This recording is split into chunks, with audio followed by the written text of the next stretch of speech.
가수 송대관에게 왜 이런 안타까운 일이 일어났을까? 태진아는 송대관의 슬픈 소식을 듣고 울었다. 대한민국 트로트계를 대표하는 전설 송대관 79세 씨가 아내 이정심 씨의 갑작스러운 죽음으로 깊은 슬픔에 빠졌습니다. 이정심 씨는 자택에서 뇌졸중으로 쓰러졌으며 안타깝게도 끝내 세상을 떠났습니다. 아내의 갑작스러운 비보에 송대관 씨는 큰 충격을 받아 건강이 악화되었으며 현재 병상에서 치료를 받고 있는 상황입니다. 이 소식은 그의 팬들뿐 아니라 트로트를 사랑하는 많은 이들에게도 큰 충격과 슬픔을 안겨주고 있습니다. 아내의 죽음은 송대관 씨의 심장병에 심각한 타격을 주었습니다.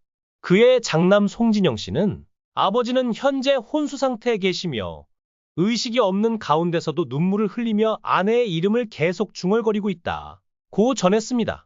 그는 아버지가 어머니와 함께한 시간을 되뇌며 마음 깊은 곳에서 고통받고 계신 것 같다며 온 가족이 아버지 곁에서 함께하며 이 고통을 나누고 있다고 밝혔습니다.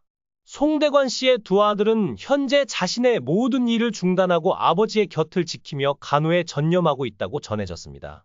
가족들이 전하는 이 같은 소식은 많은 사람들에게 안타까움과 깊은 공감을 불러일으키고 있습니다. 송대관은 1946년 전북 정읍에서 태어났습니다. 그의 할아버지 송영근은 3.1 운동 당시 태극기와 독립선언서를 나누며 독립운동에 힘쓰다 일제보안법 위반으로 큰 고초를 겪은 독립운동가로 알려져 있습니다. 송대관의 아버지는 한국 전쟁 중 실종되었고 그는 어머니 밑에서 어렵게 자랐습니다. 어릴 적부터 뛰어난 노래 실력을 자랑하던 그는 서울에서 열린 노래자랑 대회에서 입상한 경력도 있습니다. 그러나 집안 형편이 어려워 고등학교 학비를 낼 수 없었고 결국 졸업장도 받지 못했습니다. 야간 학교에 다니며 신문 배달과 이발소 보조 일을 병행하는 등 힘든 학창 시절을 보낸 그는 가수가 되겠다는 일념으로 돈 한 푼 없이 열차에 올랐습니다. 무임승차를 하면서도 성공 후 꼭 갚겠다 는 다짐을 하며 검표원의 눈을 피해 무사히 서울역에 도착했습니다. 무명 시절 동안 그는 고된 나날을 보냈고 출연료 5만 원조차 제대로 받지 못하는 어려움을 겪었습니다. 그러던 중 동료 가수 나훈아를 보며 나에게도 밝은 날이 올까? 라는 희망을 품고 부른 노래가 바로 해뜰 날입니다. 미국 생활 초기 송대관은 직장이 없었습니다. 대신 일본에서 유학해 러시아어에 능통했던 그의 아내가 일식집에서 아르바이트를 하며 생계를 책임졌습니다. 독립운동 유공자의 후손이자 한 가정의 가장인 자신이 기모노를 입고 일하는 아내에게 의지하며 살아가는 모습이 한심하게 느껴졌던 송대관은 그때부터 정신을 차리고 일을 시작했습니다. 귀국 후 송대관은 어머니와 함께 단칸방에서 6년간 지냈습니다. 한여름에는 너무 더워 시체처럼 누워만 있었다고 회상합니다. 그러나 그는 차표 한 장으로 다시 화려하게 부활했습니다. 노래가 성공하자 그는 과거 무임승차했던 기억이 떠올라 서울역을 찾아가 당시 승차권 값의 몇 배에 해당하는 돈을 돌려주었다고 합니다. 성공 이후 송대관은 삼성동에 5층짜리 건물을 짓고 원룸 17가구를 만들어 임대업을 시작했습니다. 노후를 월세 수입으로 살아가려 했지만 갑작스러운 외환 위기로 전세금 반환 소송에 휘말리며 건물이 부도나 은행에 넘어가게 되었습니다. 이로 인해 가족들은 뿔뿔이 흩어졌고 아내와 두 아들은 미국으로 떠났으며 송대관은 혼자 마포 원룸에서 지내야 했습니다.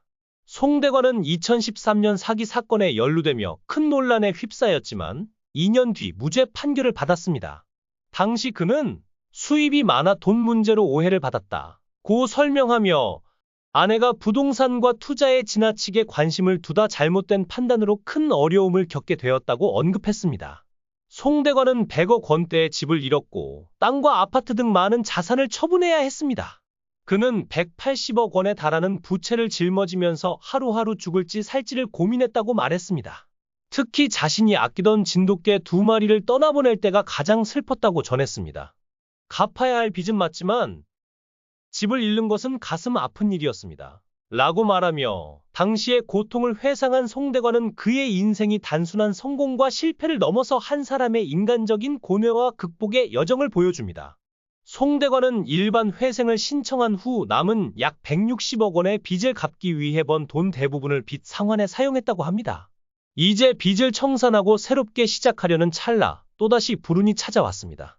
송대관은 가요 프로그램 녹화를 마치고 나오는 길에 후배 가수의 매니저로부터 폭언을 듣고 병원에 입원했다고 주장했습니다. 해당 매니저는 송대관이 소속 가수의 인사를 무시했다며 항의했고, 주변 사람들의 만류로 자리를 떠났지만 정신적 충격을 받아 병원 치료를 받고 있다고 덧붙였습니다. 실제로 어떤 일이 있었는지는 명확하지 않으나 선배 가수를 향한 폭행 의혹은 그 자체로도 부정적으로 보일 수 있습니다. 그럼에도 불구하고 송대관은 태진아와 함께 방송 활동을 이어가고 있습니다. 두 사람은 방송에서 티격태격 다투는 모습을 보이지만 실제로는 형님 동생처럼 가까운 사이로 알려져 있습니다. 2020년 송대관은 위궤양 수술을 받았는데 그는 살다 보면 아플 때도 있는 법이라며 과거를 회상했습니다. 한창 전국 콘서트 투어를 하던 중 아팠고 수술 후 공연이 중단되었다고 합니다. 실제로 송대관은 태진아의 아들인 가수 이루와도 매우 친밀한 사이입니다.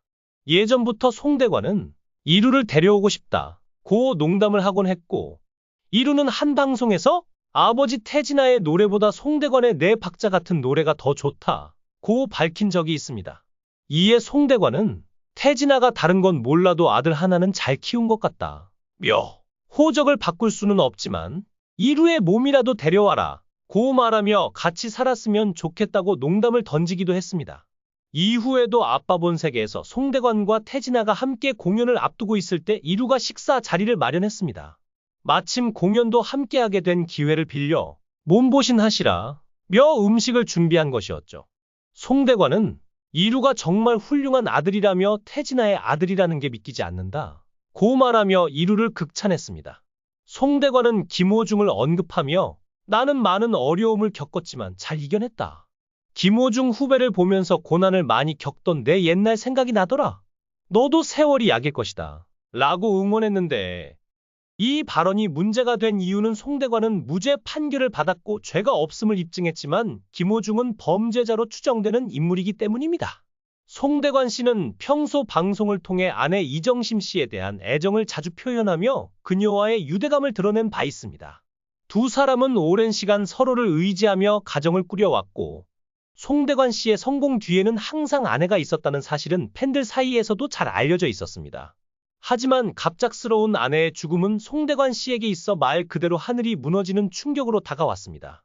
아내가 세상을 떠난 이후 그는 심리적, 육체적으로 큰 타격을 입었으며 이러한 상황이 심장병과 기존의 건강 문제를 더욱 악화시키는 요인이 되고 있는 것으로 보입니다. 이 소식이 전해지자 많은 사람들이 애도와 응원의 메시지를 전하고 있습니다. 아내를 잃은 슬픔을 어떻게 견뎌내야 할지 상상조차 되지 않는다. 송대관 씨가 하루빨리 건강을 되찾길 기원한다. 는 목소리가 이어지고 있습니다. 트로트 팬들은 물론 동료 연예인들 역시 그의 쾌유를 바라며 응원의 목소리를 전하고 있습니다.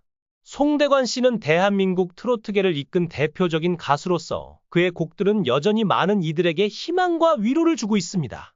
이번 비극은 단순히 한 연예인의 개인적인 고통을 넘어 우리 모두에게 가족의 소중함과 삶의 불확실성을 되새기게 합니다. 송대관 씨가 하루빨리 건강을 되찾아 무대 위에서 다시 노래를 부르며 아내와 함께했던 아름다운 추억을 노래로 표현할 날이 오길 바랍니다. 그의 팬들과 국민들은 그가 이 슬픔을 딛고 다시 일어설 수 있기를 간절히 기원하고 있습니다. 한편으로는 이 사건이 가족 간의 사랑과 돌봄의 중요성을 다시금 되새기게 하는 계기가 되길 바랍니다. 송대관 씨가 하루빨리 마음의 치유를 얻고 건강한 모습으로 우리 곁에 돌아오기를 진심으로 바랍니다.